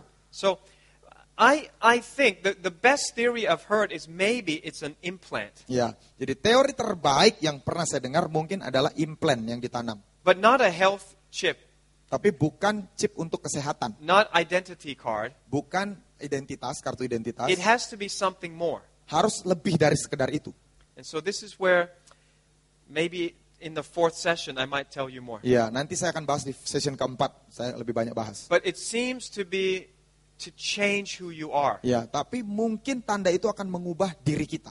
And men are playing with genetics. Nah, sekarang manusia itu lagi main-main dengan genetika. And if you take something that can actually change who you are, now I think maybe this is the mark that you cannot take. Ya, dan kalau kita mengambil sesuatu yang bisa mengubah hidup kita, nah itu tanda yang tidak boleh kita pakai. You know, like if they say, "Yeah, take this and you can live forever, or you can live, 100 years," and people say, "Oh, I want that, I want that." It begins to change your internal structure, your own self. Ya, jadi misalnya gitu ya, nanti kalau kamu pakai implan ini kamu bisa hidup 100 tahun atau hidup selama-lamanya. Oh ya, saya mau. Nah, itu akan mulai mengubah internal kita, But jangan. this is all speculation. Tapi ini masih baru spekulasi. So we got to stay with facts. Jadi kita harus tinggal dulu dengan fakta yang ada. The Bible says there will be a mark that if you don't have it, you can't buy or sell. Alkitab berkata nanti akan ada tanda, kalau nggak punya tanda itu kita tidak bisa jual beli. So I look out into the world. Jadi saya lihat di dunia ini sekarang, My job is watch. tugas saya itu mengamati. We watch and pray. Kita mengamati dan berdoa. So I think, what in the world exists? Is there something today that if you don't have a mark, you can't buy or sell? Jadi saya tanya di seluruh dunia ini, apa yang kalau kita tidak punya, kita tidak bisa jual beli? And I can only see one. Dan saya cuma bisa ketemu satu. If you don't have this mark, Kalau saudara nggak punya tanda ini, you can't buy or sell food. saudara nggak bisa jual beli buah. Now, I share this in Australia. Nah, saya bahas ini di Australia. They say, oh, that can never happen to us. Mereka bilang, oh nggak mungkin terjadi di kita. But you know, it's already happened. Sekarang sudah terjadi. If you go to Thailand, Saudara pergi ke now, Thailand sekarang, many food has a mark. banyak makanan itu punya tanda. And Thailand is 95% Buddhist. Thailand itu penduduknya 95% Buddha. But I noticed since last year, food has this mark everywhere. Tapi sejak tahun lalu saya baru ngerti banyak makanan punya tanda ini di mana-mana. And I think, why? Saya tanya kenapa? See, this may not be the mark that the Bible talks about, Mungkin ini bukan tanda yang dikatakan Alkitab, but it's already something is already happening. tapi sesuatu sudah terjadi. And it's obvious, it's in front of our eyes. Dan itu jelas semuanya di depan mata kita. And people read the Bible and say, oh, the Bible's not relevant for today. Dan banyak orang berkata, oh Alkitab itu tidak relevan dengan masa kini. The Bible is the most relevant book ever. Alkitab itu buku yang paling relevan sepanjang waktu. God knows everything. Tuhan tahu semuanya. When we read the Bible, we are studying the mind of God. Waktu kita baca Alkitab, kita sedang mempelajari pikirannya Allah. The wisest, the most intelligent mind in the universe, you and I can have a glimpse into his mind. Pikiran paling pintar, paling bijaksana, kita bisa dapat sekilat dari dalamnya waktu kita baca Now, ini. some people say, well, it might not be related to a religion. Ya, banyak orang berkata, mungkin itu nggak ada hubungannya dengan agama. That's okay. Tidak apa-apa. The green horse represents death. Kuda hijau ini melambangkan kematian. We are finding that animals are falling out of the sky. Kita temukan ada sky, Yep. hewan, binatang-binatang. Birds falling out of the sky. Binatang-binatang jatuh dari angkasa, dari langit. Dolphins are beaching themselves. Ikan lumba-lumba bunuh diri. Millions of dead fish are mysteriously washing up all over Latin America to North America. Jutaan ikan mati secara mendadak, secara misterius terjadi di mana-mana, mulai dari Amerika Latin sampai di Jepang. And this one happened 3 days before the Japanese tsunami. Ini terjadi 3 hari sebelum tsunami Jepang. This one's in Redondo, California. Ini terjadi di Redondo, California. This one's in Chesapeake Bay, Maryland. Ini terjadi di Chesapeake Bay, Maryland. Only a few days ago, a bunch of langoustines, millions of langoustines, they're a kind of shrimp, just mysteriously show up in Chile. Ya, beberapa hari yang lalu ada jutaan sejenis udang itu tiba-tiba muncul di Chili, di pantainya. Nobody can explain what's going on. Tidak ada yang bisa jelaskan apa yang sedang terjadi. So, is the green horse running? Apakah kuda hijau sedang berlari? Are the 4 horses running? Apakah 4 kuda ini sedang berlari? Are the seals of Revelation broken? Apakah meterai di kitab Wahyu ini sedang dibuka? I think the clock is ticking. Saya rasa waktunya sedang berjalan cepat, The sedang question menuju is, akhirnya. are you ready for the Lord's return? Pertanyaannya, apakah kau siap untuk kedatangan Tuhan kedua? Let me give you one scripture. Saya memberikan satu ayat. Once we hear all this, we need to know, what do we do? Sudah kita dengar semua ini, kita harus tahu apa yang harus kita lakukan. The Bible tells us in 1 Peter chapter 4. Alkitab berkata di 1 Petrus pasal 4. But the end of all things is at hand. Therefore be serious and watchful in your prayers. Kesudahan segala sesuatu sudah dekat, karena itu kuasailah dirimu dan jadilah tenang, supaya kamu dapat berdoa. 8, 9, and 10. Tetapi yang terutama, kasihilah sungguh-sungguh seorang akan yang lain, sebab kasih menutupi banyak sekali dosa. Berilah tumpangan seorang akan yang lain dengan tidak bersungut-sungut. Layanilah seorang akan yang lain, sesuai dengan karunia yang telah diperoleh tiap-tiap orang, sebagai pengurus yang baik dari kasih karunia Allah. Peter said 2,000 years ago, the end is coming. Petrus berkata 2000 tahun yang lalu, segala sesuatu sudah dekat. Therefore, number 1, pray. Itu sebabnya yang pertama, berdoa. If you don't come to prayer, I don't know when you have prayer, but whenever Pastor Daniel announces prayer, I want to see more of the church come and pray. Kalau Bapak Saudara belum datang di ibadah doa, kapanpun Pastor Daniel itu mengumumkan ada ibadah doa, saya rindu semua orang datang berdoa. If you don't have a time a day to pray, you will not pray. Kalau saudara tidak punya waktu khusus untuk berdoa, disiapkan berdoa, saudara nggak akan berdoa. You have to set a time. Saudara harus tetapkan satu waktu. You have to make a decision. Harus ambil keputusan. Even if it's a little bit, Walaupun cuma pendek, you got to set the time. harus siapkan waktu. I heard that Smith Wigglesworth, Saya dengar Smith Wigglesworth, he's a great revivalist who raised like 20, 30 people from the dead. ya dia seorang penginjil luar biasa. Dia bangkitkan 20-30 orang mati. He's a British man, Dia orang Inggris. and he used to be a plumber, Ya dulu dia seorang tukang pipa. and his wife led him to the Lord, Istrinya yang bawa dia kepada Tuhan and he Yesus. was greatly used of God. Dan dia pakai Tuhan luar biasa. Anyway, he had this rule. Dia punya aturan ini. He would not get off of his bed until he had prayed in tongues for 5 minutes. Dia tidak akan tinggalkan tempat tidur sampai kalau dia belum berdoa bahasa roh 5 menit dulu. When I heard that, I thought, oh, that's easy. I can do Saya bilang, that. gampang sekali, 5 menit saya bisa. Can you do that? Bisa. 5 minutes before your feet touch the ground. You stay on your bed. Oh, Pastor Stephen Smith Wigglesworth said, I'm going to do it. Can you do that? Bisa, mau janji ya, sebelum mengeluarkan kaki, Pastor Smith bilang 5 menit, saya akan lakukan. Why? Why do you have to pray in tongues? Kenapa harus berdoa bahasa roh? Because you don't know what's going to come. Saudara nggak tahu apa yang akan terjadi. You don't know when the next fish will maybe wash up on Indonesian shore. Saudara nggak tahu mungkin ada berikutnya ikan-ikan terdampar di pantai Indonesia. You don't know if a meteor is coming on Jakarta. Saudara nggak tahu kalau tiba-tiba meteor datang di Jakarta. Or Surabaya if you're watching. Ya, di kota Surabaya kalau nanti nonton. We don't know. Kita nggak tahu. So if you pray in Bahasa, you pray for what you know. So, kalau engkau bicara bahasa Indonesia dalam doamu, engkau tahu, kau doakan apa yang kau tahu. But God gave us a gift. Tapi Tuhan berikan kita anugerah, karunia. For when we don't know, Waktu kita tidak tahu things in our life, hal-hal yang terjadi dalam hidup things in kita, our family, dalam keluarga kita, things about our future career, hal-hal mengenai karir masa depan kita, our future family, keluarga masa depan kita, our future ministry. pelayanan masa depan kita. We don't know. Kita nggak tahu. So what do? Jadi apa yang kita lakukan? Sit and do nothing? Duduk nggak buat apa-apa? No, God gave us a gift. Tuhan berikan kita sebuah anugerah. We can stir the Holy Spirit in us Kita bisa kobarkan Roh Kudus yang di dalam diri kita. and pray in unknown language for unknown things. Kita bisa berbicara dalam bahasa-bahasa yang tidak kita kenal untuk hal-hal yang tidak kita ketahui. So if you're here today, I am calling you, everyone, we need you to pray more in tongues. Ya, dan kalau Bapak Saudara hadir hari ini, saya tantang untuk kita berdoa lebih banyak bahasa roh. If you don't know who to pray for, hey, pray for me. Kalau nggak tahu mau doain siapa, doain saya aja. I'm trying to get this message out as far and as fast as possible. Saya sedang berjuang untuk membagikan pesan ini secepat mungkin dan sebanyak mungkin orang The dengar. devil does not want this. Setan nggak mau kita bagikan ini. I need you to pray. Saya minta Bapak Saudara berdoa untuk saya. God needs you to pray. Tuhan butuh engkau berdoa. Your pastor needs you to pray. Gembala di sini butuh Bapak Saudara berdoa. And if you don't pray in tongues, it's very hard to pray more than 5 minutes. Dan kalau nggak bisa bahasa roh, sulit doa lebih dari 5 menit. When we say pray 1 hour, Waktu kita bilang doa sejam, and you just pray in Bahasa, dan hanya cuma bahasa Indonesia, oh God bless Indonesia. oh berkati Indonesia, Who else do you love? Who do Indonesians love?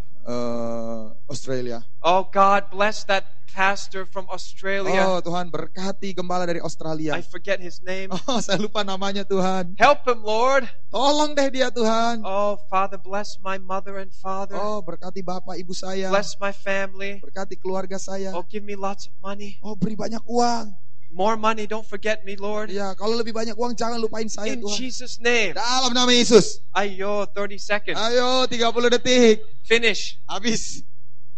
No, we need Jangan. you. Kita butuh Bapak Ibu Saudara. It's very difficult to have a strong prayer life without yielding to the Holy Spirit. Sulit punya kehidupan doa yang kuat tanpa berserah kepada Roh Kudus. So today we're going to pray in tongues together. Jadi before hari we go. ini kita sebelum bubar sesi 1 doa bahasa roh Let's sama-sama. finish this. Kita selesaikan ini. Pray. Doa. If you see the end is coming, pray. Kalau sudah tahu zaman akhir sudah dekat, doa. Don't do nothing. Pray more. Jangan diam-diam saja. Lebih banyak berdoa. Number 2, love one another. Nomor 2, kasihi satu orang dengan yang lain. That means let go of offenses. Artinya mengampuni. Forgive people. Lupakan rasa tersinggung. It's not going to matter pretty soon. Saudara nggak akan penting lagi rasa tersinggungmu segera. 3, be hospitable. 3, beri tumpangan, ramah. If you have a home, open your home. Kalau punya rumah, buka rumahmu. Don't just live for yourself. Jangan hanya hidup untuk dirimu Think sendiri. about who you can help. Pikir siapa orang yang bisa kita tolong. Find a poor person to help. Cari orang miskin yang bisa kita Find an bantu. orphan to help. Cari anak yatim yang bisa kita bantu. I know Pastor Daniel's opened his home to people who lost their family. Ya, saya tahu Pak Daniel buka rumahnya untuk orang-orang yang kehilangan keluarganya. I believe our home is an embassy for God. Saya percaya rumah kita itu kedutaan besarnya Tuhan. It's not so that we can have more and more furniture. Bukan supaya kita punya banyak furniture, What for? perabotan. So the asteroid can hit it? Untuk apa? Supaya bisa dihantam meteor, asteroid? No. It's so that we have a place to be hospitable. Bukan, supaya kita bisa tampung orang untuk menumpang. Serve your church with your gifts. Layani gereja kita dengan karunia kita. The Bible says minister to one another. Alkitab berkata, layani seorang kan yang lain. Why? Instead of thinking making money, think minister. Jadi daripada pikir banyak cari duit, lebih banyak berpikir melayani. That's all. 4 things. Itu 4 hal. If you see the end coming, do these 4 things. Kalau tahu akhir zaman sudah dekat, lakukan 4 ini. If you think the Lord is delaying, Kalau saudara berkata, oh Tuhan menunda-nunda, the Lord is taking a long time to come back, Tuhan itu butuh waktu lama untuk datang kembali. then maybe you do whatever you want. Saudara akan lakukan apa yang kau mau. But if you have eyes to see, Tapi kalau saudara punya mata untuk melihat, the horses are running, kuda-kuda ini sedang berlari. you run, Saudara ikut lari. you run. Lari. Come on, you run. Ayo lari sama-sama. Are you ready? Saudara siap? Let's stand up. Mari semua bangkit berdiri. What time you got there? Correct, yeah? All right. Heavenly Father, we thank you for your Holy Spirit. Bapa di sorga, kami bersyukur untuk Roh Kudus-Mu. We thank you that the Holy Spirit is a gift for this generation. Kami bersyukur bahwa Roh Kudus-Mu itu menjadi sebuah pemberian besar bagi generasi ini. You have called every Christian to receive the power of the Holy Spirit. Engkau sudah panggil semua orang Kristen untuk menerima kuasa Roh Kudus. If you do not speak in tongues today, Kalau hari ini Bapak Saudara belum berbahasa roh, I want you to raise your hand to the Holy Spirit saya mau saudara angkat tanganmu kepada Roh Kudus sekarang. and say, Holy Spirit, I need you. Dan katakan, Roh Kudus, aku butuh Engkau. Holy Spirit, I want you. Roh Kudus, aku menginginkan Engkau. I want to be ready for the Lord's return. Aku ingin siap untuk kedatangan Tuhan. I want to pray more, Aku ingin berdoa lebih banyak, but I don't know how. tapi aku tidak tahu bagaimana. Help me. Tolong aku, Fill me penuhi aku. today. Hari ini, Then you raise your hand. saudara angkat tangan. Hallelujah. Praise the Lord. Many hands are raised. Ya, banyak Very tangan good. terangkat. Because many hands are there, I'm asking you now, step out of your seat and come up front. We're going to pray together. Ya, karena banyak tangan terangkat, saya minta saudara yang sudah angkat tangan, tolong maju ke depan, supaya kita doain sama-sama di depan. You will receive. Saudara pasti menerima. Everything we receive is by faith. Semua yang kita terima itu adalah karena iman. That means I believe that the Holy Spirit's here. Artinya, saya percaya Roh Kudus ada di sini. Say, I believe the Holy Spirit's here. Mari katakan sama-sama, aku percaya Roh Kudus ada di sini. Amen. He is here. Dia ada di sini. Come on up, young and old, Yang tua dan yang muda, maju ke depan. men and women. Laki dan perempuan. You know, when you come up, Waktu saudara maju, you represent God's army. saudara sedang mewakili tentaranya Allah. It Pasukannya Allah. doesn't matter if people think you're weak. Tidak penting orang berpikir kamu lemah. Doesn't matter what trouble you're going through. Tidak peduli apa masalah yang sedang kau lalui. God wants to give you extra power, Tuhan mau memberikan engkau tenaga atau kuasa ekstra. extra grace. Anugerah ekstra. Lebih maju ke depan. Tolong lebih maju ke depan. Hallelujah. Thank you, Holy Spirit. Terima kasih Roh Kudus. Thank you, Holy Spirit. Terima kasih Roh Kudus. Okay, I'm going to come down. We're going to pray together. Ya, saya akan turun dan kita akan doa sama-sama.